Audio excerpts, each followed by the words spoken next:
विद्यार्थी काफ़ी easy trick के साथ अवतल दर्पण के किरण आरेख हम लोग सीखे थे, जो पॉइंट 1 से 6 तक घटनाएं थी। ठीक है, तो ये भी हमने विद्यार्थी बता चुके थे कि 1 से 5 तक जो वस्तुएं बनेंगी वे सभी के वास्तविक और क्या होंगी, उल्टा होगी। ठीक है, वो बहुत इजी ट्रिक से हम बता चुके थे, जो कि हमने बताया था इधर वस्तु बनेगा और इधर प्रतिबिंब। ठीक है, अब हम लोग सीखेंगे विद्यार्थी उत्तल दर्पण। तो देखिए, उत्तल दर्पण में दो घटनाएं केवल होगी, एक अनंत पे वस्तु होगी और एक अनंत और ध्रुव के बीच वस्तु होगी। दो ही घटनाएं उत्तल दर्पण से होगी। ठीक है, तो हम लोग याद किए थे विद्यार्थी कि अवतल दर्पण में मुख्य अक्ष, ये मुख्य अक्ष लाइनिंग है, तो मुख्य अक्ष के समांतर कोई किरण जाएंगी और दर्पण से टकरा के फोकस से होकर गुजर जाएगी। ये अवतल दर्पण में पहला स्टेप है। मुख्य अक्ष के समांतर किरण जाएंगी और दर्पण से टकरा के स्वयं इस तरह मुड़ जाएगी, जिसकी कल्पना की जाएगी कि फोकस से गुजर रही है, यानी दर्पण के पीछे बन रहा है। ठीक है, यहाँ तक क्लियर हो गया इसका प्रतिबिंब जो दर्पण के पीछे प्रतिबिंब। देखिए विद्यार्थी, ये जो है इसे हम लोग अनंत बोलते हैं, ये भी अनंत है, तो आप अनंत की भी वैल्यू चिन्हित कर सकते हैं, दिखा सकते हैं। तो यहाँ पर देखिए, एक अनंत पे वस्तु बनेगी तो उसके फोकस पर प्रतिबिंब बनेगा।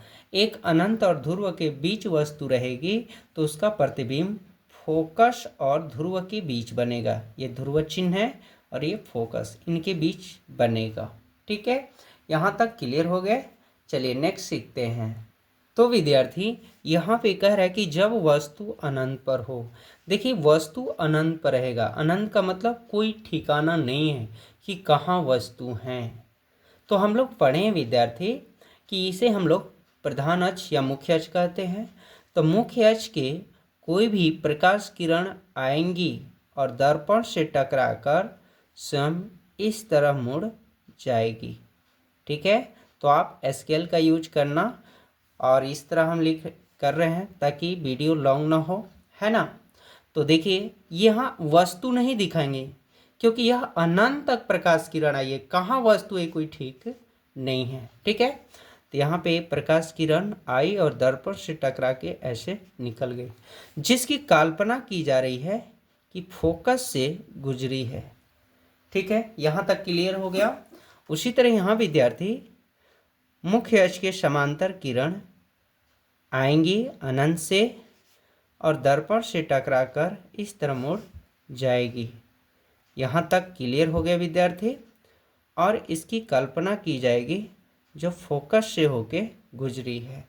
यहाँ तक क्लियर हो गया। तो इसका प्रतिबिंब कहाँ बना, फोकस पे। अभी आपको ट्रिक हमने दिखाया था, तो लिखेंगे विद्यार्थी, जब वस्तु,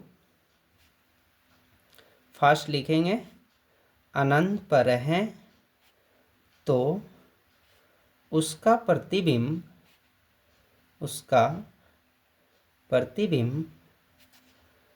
फोकस पर बनेगा, जो आभासी या हम लोग काल्पनिक, जो आभासी होगा तथा वस्तु से, लोग लिखेंगे विद्यार्थी, वस्तु से बहुत छोटा होगा। यह है। यहाँ तक कंप्लीट हो गया विद्यार्थी। चलिए नेक्स्ट हम लोग दूसरा किरण आरेख इसका सीखते हैं। तो यहाँ पर देखिए विद्यार्थी, जब वस्तु अनंत और ध्रुव के बीच रहे, देखिए ये अनंत की चिन्ह हो गई, ये अनंत है, अनंत मैथमेटिक्स में चिन्ह देखे होंगे। अनंत और ध्रुव के बीच जब वस्तु रहेंगी तो पहला नियम याद है कि मुख्य अक्ष के समांतर कोई भी हो, मुख्य अक्ष के समांतर किरण जाएंगी और दर्पण से टकरा के इस तरह मुड़ जाएगी। वही क्रिया यहाँ भी है। तो जहाँ वस्तु स्थिर हो गई वहाँ से मुख्य अक्ष के समांतर प्रकाश किरण जाएंगी और दर्पण से टकराकर इस तरह मुड़ जाएगी। यहाँ तक क्लियर हो गया। और उसकी कल्पना की जाएगी कि फोकस से। विद्यार्थी हम यहाँ पे फिगर को बना चुके हैं ताकि वीडियो लॉन्ग न हो जाए। तो यहाँ पे समझिए कि जब वस्तु ध्रुव और अनंत के बीच रहेगा, ध्रुव ये चिन्ह हो गया और ये अनंत हो गई, ठीक है। तो जब इन दोनों के बीच वस्तु रहेगी तो ये पहला नियम आपको याद रखना है कि कभी भी अवतल दर्पण की घटना हो या उत्तल, हमेशा मुख्य अक्ष के समांतर किरण जाएंगी और दर्पण से टकराएगी। यहाँ तक क्लियर हो गया।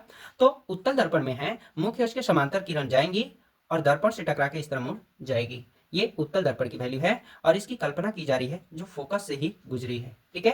यहां तक क्लियर हो गया। अब देखिए इसका जो प्रतिबिंब बनेगा, ध्रुव और अनंत के बीच जब वस्तु रखेंगे तो उसका प्रतिबिंब फोकस और ध्रुव के बीच बनेगा, ठीक है। तो यहाँ दूसरी किरण एक फोकस से गुजारते हैं और इसकी तीसरी किरण वक्रता केंद्र से। तो जब फोकस से हम विद्यार्थी यहाँ गुजारेंगे तो फोकस पे ही कट हो रहा है बिंदु, अर्थात हमारा प्रतिबिंब फोकस पर बन जा रहा है। तो हम जानते हैं विद्यार्थी कि जब वस्तु अनंत पर रखेंगे तब उसका प्रतिबिंब फोकस पर बनेगा। तो यह फोकस वाली किरण गलत हो रहा है।